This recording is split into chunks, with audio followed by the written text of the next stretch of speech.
Mlima Kenya na kuwataka Wakenya kuunga mkono ajenda mpya ya maendeleo aliyoratibu Alhamisi. Na viongozi hao wanasema kwamba serikali imepiga hatua kubwa katika miradi ya maendeleo kwenye maeneo yaliyotengwa kama kaskazini mwa nchi. Na viongozi hao walikuwa katika hafla mbalimbali huko Maralal, Mandera, Bomet na Garissa. Na Marian Nyambura na taarifa hiyo.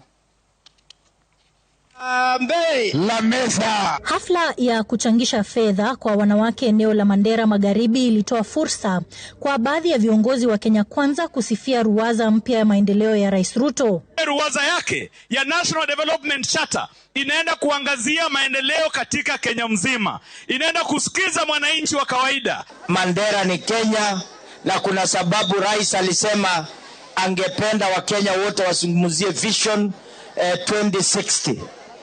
Isipokuwa tu wale wa kabila hawakuelewa, ndio wako mitandaoni kupingana na maneno ambayo rais alisema.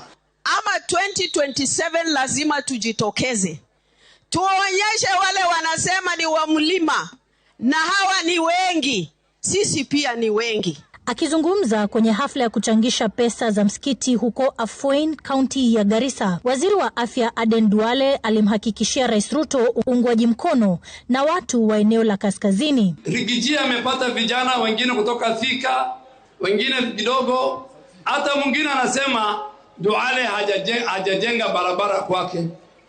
Hajui hata Garissa, hajui Garissa town. Mahali mimi nilikuwa mjumbe pekee iko na zaidi ya 100 kilomita ya barabara kwa hiyo town. Viongozi wengine wa Kenya Kwanza waliokuwa katika shule ya upili ya Kapsenda, eneo bunge la Kipkelion Mashariki, kaunti ya Kericho, walizidi kuwashutumu viongozi wa upinzani. Anajaribu kuleta ati kusema watu wa Mlima Kenya wamefanya hii, wamefanya ile. Wacha nikuambie ukweli.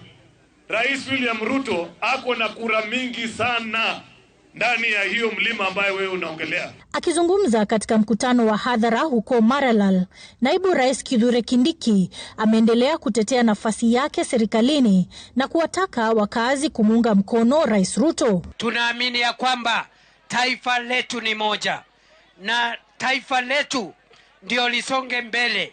Lazima tukae kwa umoja na lazima tuhakikishe kila sehemu ya Kenya imepata maendeleo sawasawa. Marian Nyambura, runinga ya Citizen.